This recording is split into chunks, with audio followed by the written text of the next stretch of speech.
Hello everyone, कैसे हैं आप सब। तो फ्रेंड्स, आज की वीडियो में जो ट्रिक मैं आपको बताने वाली हूँ उससे आपका समय और पैसा तो बचेगा ही, बल्कि आपके जो काम है वो बहुत ही आसान होने वाले हैं। तो ये क्या है, कैसे करने हैं, चलिए देखते हैं।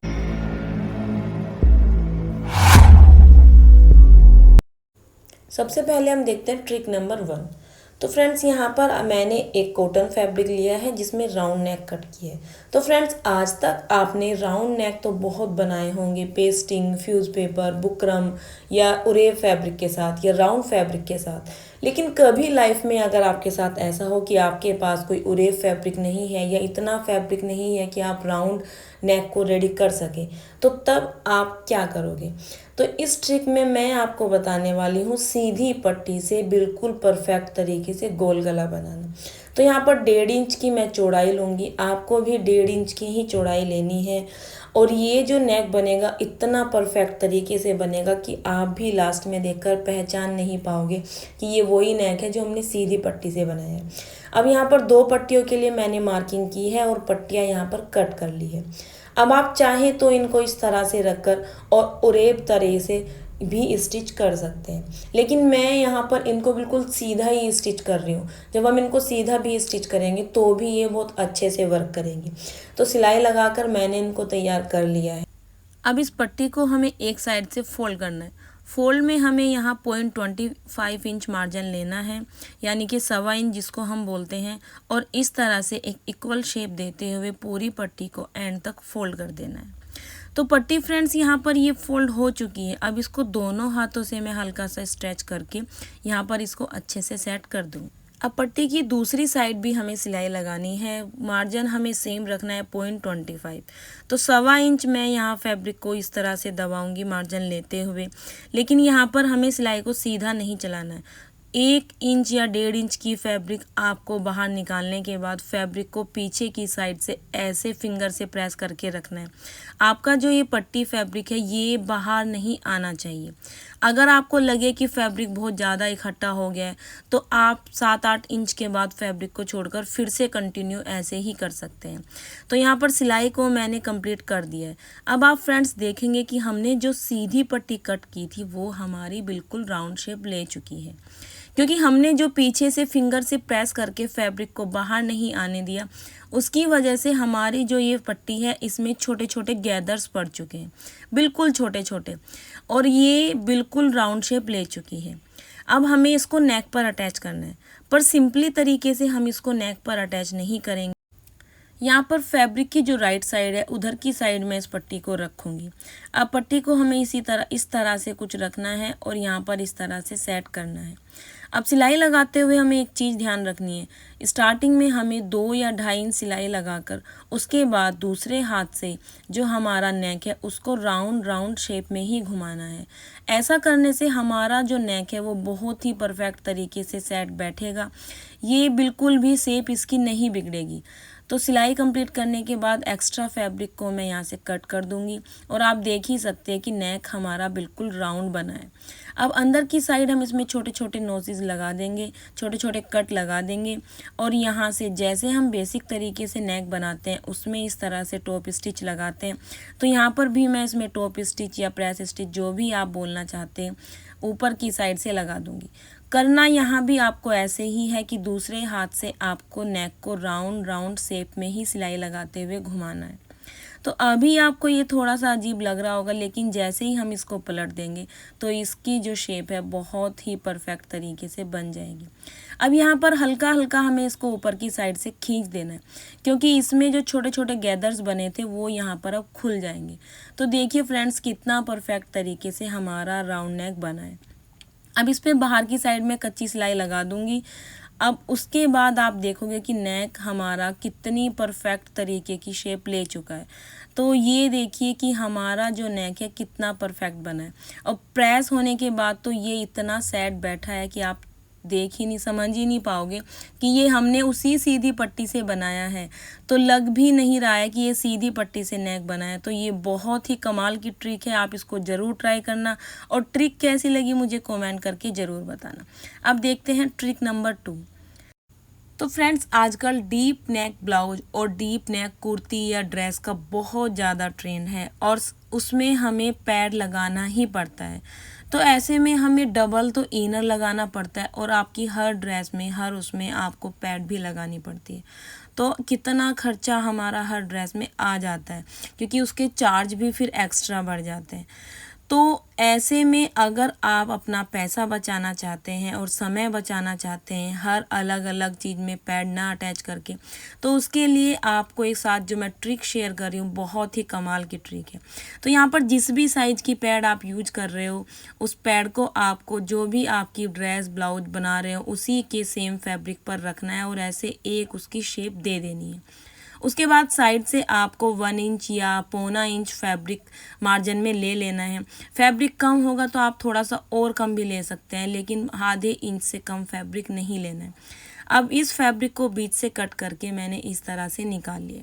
अब यहाँ पर मैं इसको ऐसे डबल फोल्ड करूँगी, उसके बाद हम इसको 4 फोल्ड करके एक ट्रायंगल शेप दे देंगे। अब इसका जो सेंटर पार्ट है हमें उसमें यहाँ मार्क कर देना है। अब मार्क करने के बाद जो बाहर वाली साइड जहाँ से हमने कट किया है वहाँ पर हमें इसको बारीक बारीक फोल्ड करना है। तो इस तरह से दबाते हुए हम इसको फोल्ड कर देंगे। तो देखिए फ्रेंड्स, यहाँ पर मैंने फैब्रिक को बाहर की साइड से फोल्ड कर दिया। अब हमारा जो ब्लाउज का या जो भी कुर्ती का पार्ट है उसका जहाँ हमारा पैड अटैच होना है उसके सेंटर से हमें इस फैब्रिक के सेंटर को मिलाना है।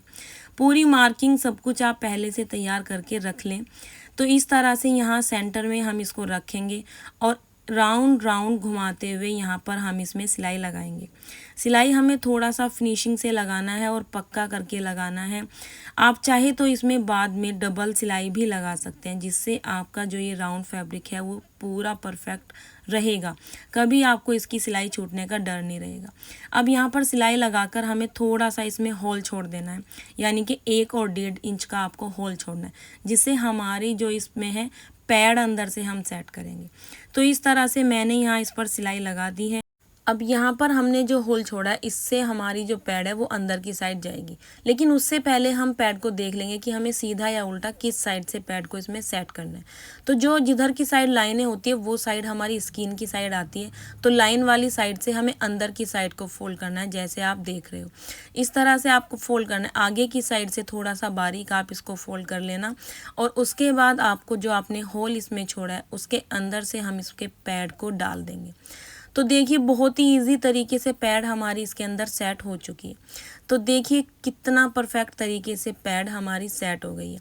अब ये जो पैड हमारी इसके अंदर सेट हुई है इसमें साइड में थोड़ा थोड़ा सा मार्जिन मैंने छोड़ा है। अब कभी इन फ्यूचर आपको फिटिंग ओपन करनी पड़े तो आपका कफ साइज़ भी बढ़ जाएगा। तो यहाँ पर आप जो कफ साइज़ है उसको भी यहाँ से निकाल कर और इसमें बड़ी पैड अटैच कर सकते हैं। ये भी एक बहुत कमाल का बेनिफिट आपको मिलने वाला है। तो बहुत ही कमाल की ट्रिक फ्रेंड्स ये है। अब कभी अगर आपको इसी पैड को दूसरे ब्लाउज या कुर्ती में सेट करना है तो आपको पैड को निकालना है और उसमें सेट कर देना है। तो इससे आपका देखो डबल डबल इनर भी बच गया, पैसा तो बचा ही है, सब में अलग अलग इनर स्टिच करना उसमें जो टाइम लगता है कितना समय भी बच गया। तो है ना फ्रेंड्स, बहुत कमाल की ट्रिक, और ये तो आप ज़रूर ही ट्राई करना, इतना अच्छा ट्रिक ये। अब जब कभी हम अपने जो स्टिच हुए ब्लाउज होते हैं उनको रख देते हैं, उनके ऊपर से जो हमारे कपड़े रखे जाते हैं तो पैड हमारी थोड़ी दबाव ले लेती है, या फिर जब हम इस पैड को धुलते हैं, ब्लाउज को धुलते हैं तो उससे भी पैड हमारी थोड़ी गड़बड़ हो जाती है। तो अब आपको अपने ब्लाउज कुर्ती में ये ट्रिक ज़रूर ट्राई करनी है और पैसा और समय दोनों बचाना है। तो कैसी लगी ट्रिक कमेंट करके ज़रूर बताना। अब देखते हैं ट्रिक नंबर 3। तो फ्रेंड्स, हमारे जो बच्चे हैं या घर में किसी के भी कपड़ों पर कभी पेन इंक के जो निशान है वो लग जाते हैं और ऐसे जिद्दी दाग लग जाते हैं कि अगर हम उनको बहुत अच्छे से भी धुलते हैं तब भी वो नहीं छूटते। ऐसे में आप परेशान होकर उनकी ड्राई क्लीन कराते हैं, पैसा तो खर्च होता ही है, बाकी टेंशन बढ़ती है वो अलग है। तो अब आपकी प्रॉब्लम का सॉल्यूशन है डेटॉल। जी हाँ, डेटॉल एंटीसेप्टिक डेटॉल है जो हमारे घर में तो यूज होता ही है, अब हमारे कपड़ों के दाग को भी रिमूव करने में यूज होने वाला है, क्योंकि सच में ये बहुत कमाल की ट्रिक है। इससे आपका जो समय है वो तो बचेगा ही, ड्राई क्लीन का पैसा भी बचेगा। तो आपको क्या करना है, डेटॉल यूज करने के लिए ऐसे फैब्रिक पर डेटॉल लगा देना है और इसको रब करने के लिए एक फैब्रिक ले लेना है, कॉटन फैब्रिक। आप यहाँ पर कॉटन भी ले सकते हैं, लेकिन जब हम इसको रब करते हैं तो कॉटन में से थोड़े थोड़े से कुछ पार्ट से कन से छूट जाते हैं जो फैब्रिक पर चिपक जाते हैं। वैसे तो वो धुलकर निकल जाते हैं, लेकिन मैं सजेस्ट करूँगी कि आप कॉटन फैब्रिक ही लेना। अब आप देख रहे हो कि आपके सामने मैंने डेटॉल लगाया, बीच वाले पार्ट से तो पैन जो है ना बिल्कुल ही गायब हो गया। अब जो साइड में है वहाँ पर मुझे लग रहा है कि डेटॉल मुझे और लगाना पड़ेगा, तो यहाँ पर थोड़ा सा डेटॉल मैं इस पर और लगा दूंगी। और अब ये काफ़ी ज़्यादा गीला हो चुका है। अब थोड़ी देर तक आप इसको इसी तरह से रब करते रहना जैसे आप वीडियो में देख रहे हो, क्योंकि फ्रेंड्स ये प्रॉब्लम जो है सबको फेस करनी पड़ती है। कोई अगर टीचर्स लाइन में है या ऑफिस जाता है या कुछ भी, क्योंकि पेन तो सभी यूज़ करते हैं और हमारे बच्चे पेंसिल के या कोई बच्चा उनके कपड़ों पर पेन के निशान लगा देता है तो बहुत ही ज़्यादा हम परेशान हो जाते हैं। तो ये ट्रिक आपके लिए बहुत ज़्यादा यूजफुल होने वाली है। आप देख रहे हो थोड़ी देर मैंने रब किया है, थोड़ी सी मेहनत की है, लेकिन हमारा जो पेन का निशान है वो देखते ही देखते गायब हो गया। अब आप सोच रहे हैं कि इस पे जो ये डेटॉल फैला है इसका निशान बहुत ज़्यादा बन गया। तो फ्रेंड्स इसकी टेंशन नहीं लेनी है, पेन हमारा जो था उसका निशान निकल चुका है। अब आपको इसको सिंपल पानी से धुल देना है। तो यहाँ पर पानी के अंदर आपको इसको 1-2 सेकंड के लिए डिप करके रखना है और उसके बाद जहाँ डेटॉल लगा था वहाँ से हल्का सा आपको पानी में रब करके इसको निचोड़ देना है। जब आप देखोगे कि आपका डेटॉल का और पेन का सारे दाग क्लियर हो चुके हैं, अब पानी साइड में रख के मैं आपको दिखाती हूँ। तो ये देखिए फ्रेंड्स, जो हमारा पेन का निशान था वो बिल्कुल गायब हो चुका है। इनफैक्ट एक पॉइंट भी इसमें नहीं बचा है। तो भाई ये बहुत ही कमाल की ट्रिक है, सच में वर्क करती है। मैं आपके साथ कोई भी ऐसी चीज़ शेयर नहीं करती जो मैं आपको दिखा दूँ और बाद में वर्क ना करें। मैं हर वीडियो में जो भी चीज़ आपको स्टिचिंग की बताती हूँ या जो डिज़ाइन बनाती हूँ वो सब कुछ बहुत अच्छे से बताती हूँ और समझाती हूँ। तो ये आपको पसंद आई होगी। ये ट्रिक आपको कैसी लगी मुझे कमेंट करके ज़रूर बताना। और अब किस किस को लग रहा है कि हमारी आधी प्रॉब्लम और आधा खर्चा ख़त्म हो गया, तो प्लीज़ प्लीज़ फ्रेंड्स कमेंट ज़रूर करना। चैनल पर नए हो तो प्लीज़ चैनल को सब्सक्राइब ज़रूर कर लेना और इस ट्रिक को ट्राई ज़रूर करना। अब देखते हैं हम ट्रिक नंबर 4। तो फ्रेंड्स हमेशा हम जो भी अपने पैंट प्लाजो या किसी भी चीज़ में इलास्टिक को यूज ज़रूर करते हैं, तो जिन्हें इलास्टिक के बारे में नॉलेज नहीं है उनके लिए ये बहुत मुश्किल हो जाता है कि हमें कितने नाप में कितनी इलास्टिक को कम करना है या कितना इलास्टिक को यूज करना है। तो जो बिगनर होते हैं उनके लिए तो खासकर ये बहुत प्रॉब्लम होती है कि इलास्टिक को कैसे हमें यूज करना है। तो यहाँ पर मैं आपको 3 साइज़ की इलास्टिक दिखा रही हूँ। एक यहाँ पर 1 इंच की इलास्टिक है, उसके बाद जो दूसरी इलास्टिक मैंने ली है ये यहाँ पर 1.25 इंच की इलास्टिक है। उसके बाद जो तीसरी इलास्टिक मैंने ली है ये 2 इंच की इलास्टिक है। और इन तीनों को यूज करने का तरीका बिल्कुल अलग है, क्योंकि हमारी जो 1 इंच वाली इलास्टिक है वो ज़्यादा स्ट्रेच होती है, 1.25 इंच वाली और कम, और 2 इंच वाली उससे भी ज़्यादा कम।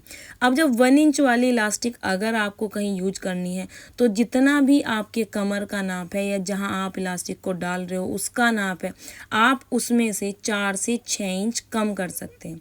और 1.25 इंच वाली जो इलास्टिक है उसको आपको 3 से 4 इंच कम कर देना है। आप 4 इंच तक कम करोगे तो ये बिल्कुल सेट आएगी। लेकिन 2 इंच वाली जो इलास्टिक है उसको आपको पूरे राउंड में सिर्फ 2 ही इंच कम करना है, क्योंकि ये चौड़ी होती है और ये स्ट्रेच बहुत कम होती है। तो आई होप कि ये आपको समझ आ गया होगा कि आपको किस तरह से कौन सी इलास्टिक को यूज करना है। मैं उम्मीद करती हूँ कि ये जानकारी आपको अच्छी लगी होगी। अब इससे आपका जो बार बार नाप वाला सिस्टम है वो तो बचेगा ही बचेगा, इलास्टिक भी आपकी परफेक्ट रहेगी और ज़्यादा कभी वेस्ट नहीं होगी, कभी कम कभी ज़्यादा ऐसी कुछ गड़बड़ नहीं होगी। तो आई होप कि ये जानकारी आपको अच्छी लगी हो। कैसी लगी है मुझे कमेंट करके ज़रूर बताना, और अगर आपको ये नॉलेज थी तो भी बताना। अब बढ़ते हैं ट्रिक नंबर 5 की तरफ। तो फ्रेंड्स बहुत ही कमाल की ट्रिक मैं यहाँ पर आपके लिए लेके आई हूँ। जो बिगनर है या जो कभी कभी कम सिलाई करते हैं अपने कपड़ों की, उनके लिए तो ये ट्रिक सच में बहुत ज़बरदस्त है। जब कभी हम इनर वाली कुर्ती सिलाई करते हैं तो उसमें अगर उरेफ फैब्रिक आ जाता है तो हमें पल्लू फोल्ड करने में बड़ी दिक्कत आती है, क्योंकि वो हमारा खिंचता रहता है।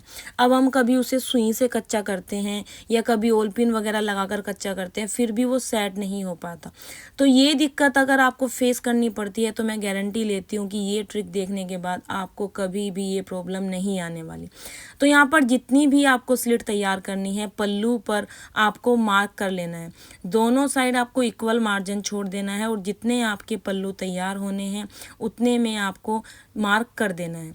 अब इस तरह से हमें इसका जो बैक वाला पार्ट है और फ्रंट पार्ट है, दोनों को हमें एक साथ पकड़ना है और अच्छे से सेट करना है। अब हम इसको अच्छे से सेट करेंगे। हमारे फ्रंट और बैक दोनों जो स्लिट हम तैयार करेंगे उनकी जो मार्किंग होगी वो बिल्कुल इक्वल होनी चाहिए, यानी कि आपको दोनों साइड से सेम ही फोल्ड करना है। अब यहाँ पर पट्टी लगाकर मैंने इसको सेट कर रखा है और कुछ इस तरह से हमारी जो ये स्लिट है साइड से ऐसे बनेगी। तो यहाँ पर इस तरह से इसके चाक हमारे बन जाएंगे। अब नीचे की साइड से बैक और फ्रंट मैंने आपको बताया कि आपका जो निशान है वो इक्वल होना चाहिए। सेम फैब्रिक हमें यहाँ पर सिलाई लगाकर सेट करना है। तो ऊपर से नीचे तक जहाँ पर भी आपको पल्लू तैयार करने हैं वहाँ तक आपको चौक का निशान लगा देना है और उसी निशान के ऊपर यहाँ पर आपको कच्ची सिलाई लगानी है। फैब्रिक आपका सेट रहना चाहिए। मैं आपको बार बार बोल रही हूँ, छोटा बड़ा नहीं होना चाहिए, क्योंकि एक तो ये उरेब फैब्रिक है, पल्लू बनाते हुए खींच रहा है, तो ऐसे में फैब्रिक छोटा बड़ा नहीं करना है। आप उसको पहले से ही कटिंग करके प्रॉपर फिनिशिंग करके सेट कर लेना और स्लिट की नीचे से ऊपर तक जो भी मार्किंग है वो बिल्कुल सीधी रहनी चाहिए। अब सीधी मार्किंग पे ऊपर तक मैं इस पे यहाँ सिलाई लगा दूंगी। सिलाई हमें बड़े टाँकों वाली कच्ची सिलाई लगानी है ताकि बाद में उसको रिमूव करना आसान हो। तो सिलाई को मैंने यहाँ कंप्लीट कर दिया है। अब इसको यहाँ से हमें ओपन करना है। तो दोनों जो पार्ट हैं उसको हम ऐसे पकड़ेंगे और यहाँ से इस तरह से खोल देंगे। अब बीच में से हमारा जो फैब्रिक है वो जॉइंट हो रहा है। अब यहाँ पर जितना भी आपको फैब्रिक अंदर की साइड फोल्ड करना है, जितना आपने मार्जिन रखा है उसी अकॉर्डिंग आप इसको यहाँ फोल्ड कर देंगे। अगर आपको इसमें हेमिंग करनी है तो आप यहाँ पर कच्ची सिलाई लगा लेना, लेकिन अगर आप हेमिंग नहीं करना चाहते और सिलाई से ही पल्लू बना रहे हैं तो आप इस पर अभी फाइनल सिलाई लगा देना।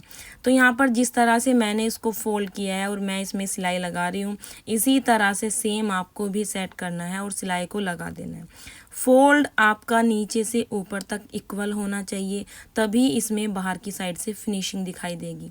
इनर को भी आपको दोनों हाथ से सेट करते हुए चलना है। ये बहुत ही आसान तरीका है और बहुत ही अच्छा वर्क इसका होता है। आप जब इसको एक बार ट्राई करोगे तो मैं गारंटी लेती हूँ कि आप फिर कभी नॉर्मल तरीके से पल्लू फोल्ड करोगे नहीं। आप हमेशा इसी तरह से अपनी कुर्ती के चाक बनाओगे, इसी तरह से स्लिट को तैयार करोगे। तो एक साइड की सिलाई को मैंने लगा दिया है। अब सिलाई को मैं अच्छे से लॉक कर दूंगी। तो यहाँ पर एक साइड के जो पल्लू है वो फोल्ड हो चुके हैं। दूसरी साइड भी हमें नीचे से इसी तरह सेम मार्जिन लेना है, यानी कि हमें बिल्कुल सेम फोल्ड करना है। अब यहाँ पर हमने सेम फोल्ड किया है। नीचे से सिलाई को हल्का सा लॉक करके मैं सिलाई को ऊपर तक लगा दूंगी। आपको ध्यान रखना है कि आपका जो दोनों साइड का फोल्ड मार्जिन है वो बिल्कुल इक्वल होना चाहिए। आपका जो इनर है वो कहीं से भी खिंचाव नहीं लेना चाहिए। इनर भी बिल्कुल सेट तरीके से सेट होना चाहिए, क्योंकि अगर इनर ऊंची नीची साइड खिंचाव लेगा तो पल्लू भी बाद में फिर खिंचता रहेगा। तो इस तरह से यहाँ पर मैंने इस पर भी सिलाई लगा दी है। तो सिलाई यहाँ पर कंप्लीट हो गई है। अब मैं आपको दिखाती हूँ कि हमारे जो पल्लू हैं वो कितना फिनिशिंग के साथ फोल्ड हुए। अब इसमें हल्का सा भी उरेब नहीं दिख रहा है जो पहले खिंचने पर दिख रहा है। और यहाँ पर हमने जो कच्ची सिलाई लगाई थी उसको अब यहाँ से आप रिमूव कर सकते हैं। कच्ची सिलाई थी तो बहुत ही आसान तरीके से एक दो बार आप खींचोगे तो निकल जाएगी। तो फ्रेंड्स, कैसी लगी आपको ये ट्रिक मुझे कमेंट करके ज़रूर बताना और इसको आप ज़रूर ट्राई करना।